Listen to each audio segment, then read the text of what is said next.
Would it be fair to ask you, sir, any key names that you may have identified, advised your clients, or otherwise for our viewers as well, in the recent dip that has come in, and from which are the pockets and the stocks that you believe now are looking attractive and hold a lot of value at this point in time, sir?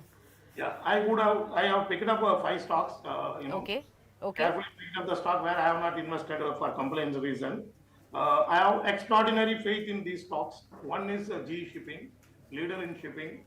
The free cash is 33% of the market cap. It's a phenomenal dividend they pay. They are extraordinary quality management.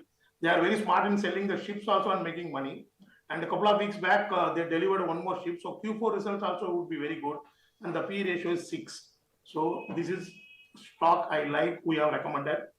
And then PNB Housing, trading at just 1.3 times or 1.4 times price to adjusted book value.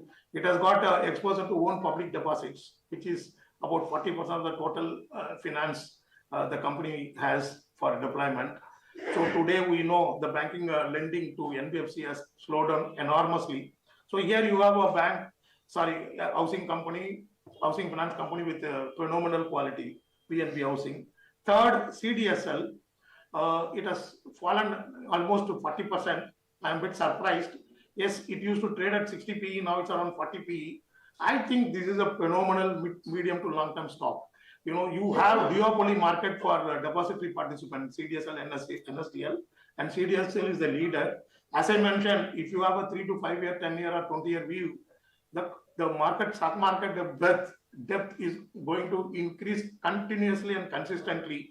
So here you have a player, CDSL, which is a growth stock, which will benefit out of that, the perennially growth story in the Indian capital markets. And then, as usual, Bank of Maharashtra, extraordinarily quality mid-sized bank. Net NPA is 0.2. There are only one or two banks have that kind of quality of assets. And just quarterly profit itself is a multiple of outstanding NPA. I would, as an analyst, I would give suggestion that the management should, in one go, write off entire net outstanding and declare zero NPA. That will be unique in the history of Indian banks. And also the stock has corrected and trades at around 1.4 times, the book value, price to book value. And being positioned in Maharashtra, which is the most developed states, I'm extremely bullish on this. And then finally, Indigo Aviation. I picked up one large cap also. The oil price is now down 18% from the 52-week high. In fact, on Friday night, US officials made a slogan, map and go after oil and gas deposits. So very interesting development last weekend. They want to increase the oil and gas production within US and reduce the import dependence.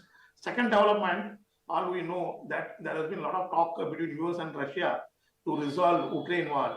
The day any formal announcement comes on the discontinuation of the war, oil can fall 5 to 10%. And with higher oil output from US, I am pretty confident that oil price will crash at least another 10, 15, 20%. And in the last 20 years, 3-4 times, oil price crash helped Indian economy, Indian markets to recover in a very big way because we import 143, 145 billion worth of oil. So even 20% crash in the oil price would give enormous relief on forex reserves and therefore reduce enormously the pressure on the rupee exchange rate. So, and in such a scenario, Indigo would be a major beneficiary because they spend a lot of money on fuel. So these are the 5 stocks we have recommended officially, and we do not hold any of them directly or indirectly through any friends, relatives, or proxies. If you like the video, do like, comment, share and subscribe.